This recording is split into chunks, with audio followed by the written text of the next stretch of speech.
Hi guys, welcome to my channel. My name is Nati and today we are going to talk about a startup budget for moving to China.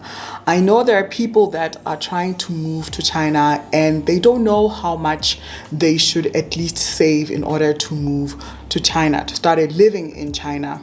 Okay, so this video is for you if you are trying to move here and you have no idea how much you should save for living here. Okay, so firstly I'll put the exchange rate here for dollars, euros, rand. Yeah, dollars, euros, and rands, so you can convert the money yourself. Okay, but I am going to speak in yuans. Okay, I'm going to talk about the RMBs or the Chinese yuan, or maybe if you hear me by any chance saying kwai, just know that kwai, for example, if I say 100 kwai, that means I am talking about the Chinese yuan. Okay, so please bear that in mind before I begin. Okay, so China is not an expensive country if you compare it to its competitors. If you're talking about the US, if you're talking about European countries, you're talking about the Middle East, you're talking about Canada, you know, those kind of countries, Australia and all of that, those countries could be more expensive than China. You can go to my cost of living video to go and check what I'm talking about. I have explained everything there, but this video is particularly about starting a life in China, how much you might need. Also, I just want to tell you guys that I am not a financial advisor. This is just my opinion. It's up to you if you take it or you leave it. It's really up to you, but as a person who has lived there as a student, and both a student and somebody who has worked, I feel like my opinion kind of matters. So it's really up to you whether you're gonna take it or not. Okay, so the first thing that I want us to touch on is the exchange rate, right? I've already talked about the exchange rate, and maybe you are wondering, okay, so I'm coming to China, I'm using rands, I'm using dollars, how can I convert my money, how can I exchange my money? I would advise you to exchange your money at the bank before coming. You have to double check if it's possible for you to withdraw money while you are in China, and also please do research on the exchange rate, because I remember how much the bank used to charge me for just withdrawing in China. Okay, so another thing that you could do is maybe if you have friends, they can add you into some groups, or maybe help you find somebody who can help you change money, but it will come with an extra charge, but the charge will not be as extreme as it is with the bank or with Western Union. I'm not sure if Western Union still works in China, but I used to use Western Union in China, and it used to charge me 10%. So that was a lot, because the first thing they do is convert the money into US dollars and then into rands after, or from rands, US dollars to yuan. You know, it's vice versa. So it used to be really expensive. Then I stopped using Western Union. So I just withdraw from the ATM, and that would charge me a lot, but it wouldn't be 10%. Okay. So because you're coming to China, maybe you can try to come here and then get a bank account, and then after getting a bank account you can do like a transfer from home to your new bank account. I don't know if that could work, but you can also ask the bank. Okay, this you can ask the bank. I don't really have much experience with that. Okay, so yeah, that's what you could do when it comes to getting money at home. I bank with FNB South Africa, and I'm able to use my card anywhere I go. I have withdrawn it with probably most of the banks in China, like Bank of China Agricultural Bank, I think it's ABC, ICBC, all these banks, I was able to withdraw money using my FNB card. So you can get yourself an FNB card, but another thing about FNB is that the charges are a bit high. but also it depends what kind of account you have. That time when I came here, I was using a student account and it was still expensive for me to withdraw. So I don't know how much it would charge you depending on the type of account you have. Okay, so the next thing that I want us to talk about is the language barrier is gonna cost you money in China. So please try to make sure that when you come here, you at least have a Chinese friend that can help you to set up or start up your life. Okay, so when you get here, you can also check out my apps in China video. You can get Alipay or WeChat. These are the apps that we use to do transactions and transfers and anything money. Okay, so you can find a friend, a Chinese friend that can help you to start up these apps so that your life can be as comfortable as possible in China. Or maybe a foreigner that has been in China for a while can help you start off your apps and help you to settle. Okay, the reason I'm saying this is because if you come to China, you might be cheated a lot, especially if they see that you are a new person, you don't know what you're doing, you don't know how things work. You might find yourself paying quite a lot of money to get things done. So I would recommend you to actually find a Chinese friend who can help you to start off your Alipay, your WeChat, and other apps, Meituan, and all of those apps that you need in China. And then also find a friend, okay, who will help you with all of these things. Then your life will be smooth, okay? And then I want to talk about rent, okay? So depending on the city that you are living in, I know I have not started talking about money yet, but I just wanted to tell you guys things that you need to consider before coming to China, okay? Going to China. I'm not in China right now. I don't know why I'm saying coming to China, but yeah, if you're going to China, okay? So what you need when you go to China is money for your rent. If your job is not offering you an apartment already, obviously you need to search for one before moving, or maybe while you are here, right? So if you are going to stay in a hotels, you can get a nice hotel for 200, 300, 400, depending on the city. In Beijing, if you want to get a good hotel, remember Beijing is a T1 city. Beijing is one of the most expensive cities in China. So I'm gonna make an example with Beijing. So wherever you're going, just know that the price of whatever you'll be paying for might be lower or slightly more. If you're going to cities like Shenzhen or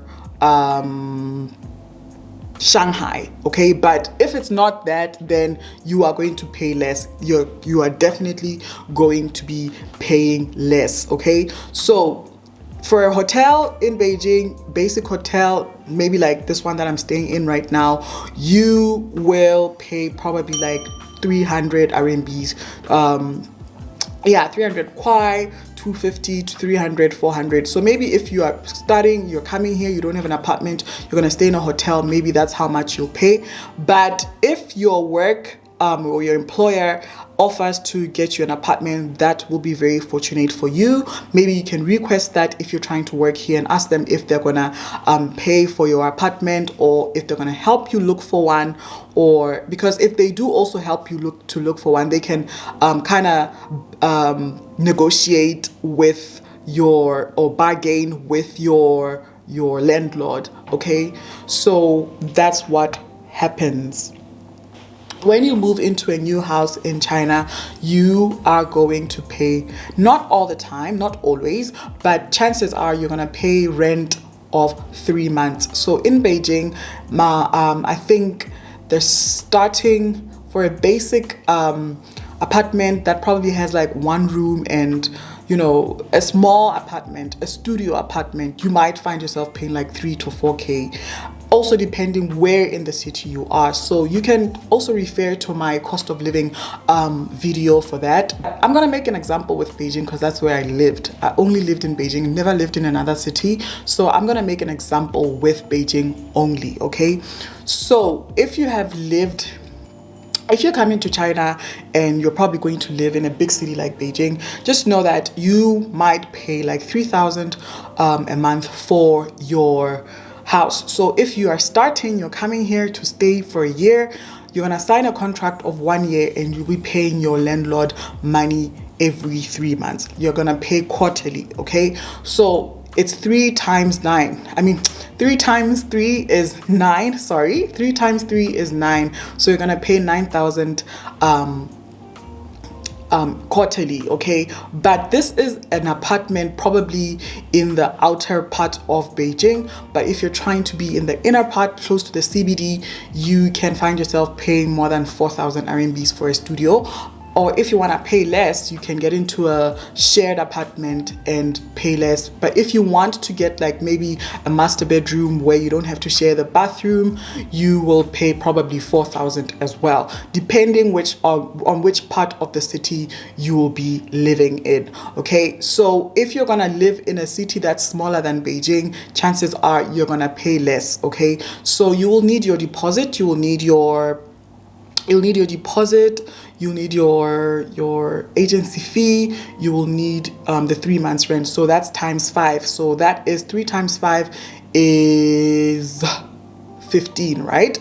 So you're gonna pay 15,000. So when you come here, you should know that I should have 15,000 RMBs on the side for my rent. And then I would say on the other side, you can have maybe 5,000, okay? Maybe 5,000 RMBs, probably 1,000 for your detergent, because obviously most of the times you find that when you're moving into an apartment in China, it's not that clean. You want to clean it, so you want to buy like soap, you want to buy all those necessary things that you need, brooms and all of that. So please put like 1,000 aside, and then you can go to IKEA and do your shopping, and then maybe the other 1,000 will just be food and transport. Because you'll be new, you'll be using a cab a lot.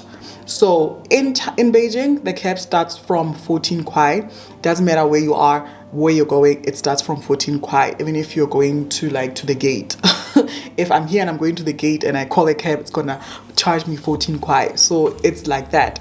But in other cities, it's different. It's less, okay? So if you are trying to come here, just make sure that you have your apartment money ready so that you don't have any problems with your landlord or with the agency that you'll be working with.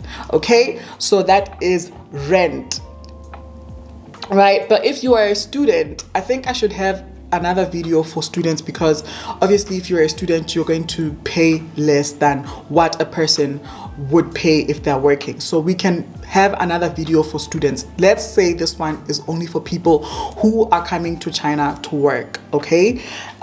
Food, I'd say you should have at least 2,000 for food for 1 whole month, right? Because you are new, and maybe if you're picky, you don't like Chinese food, life is going to be a little bit expensive for you, because Western food or food that comes from diplomatic markets or shops is a bit expensive. So you will need to buy like food from outside, and that's going to cost you a lot of money.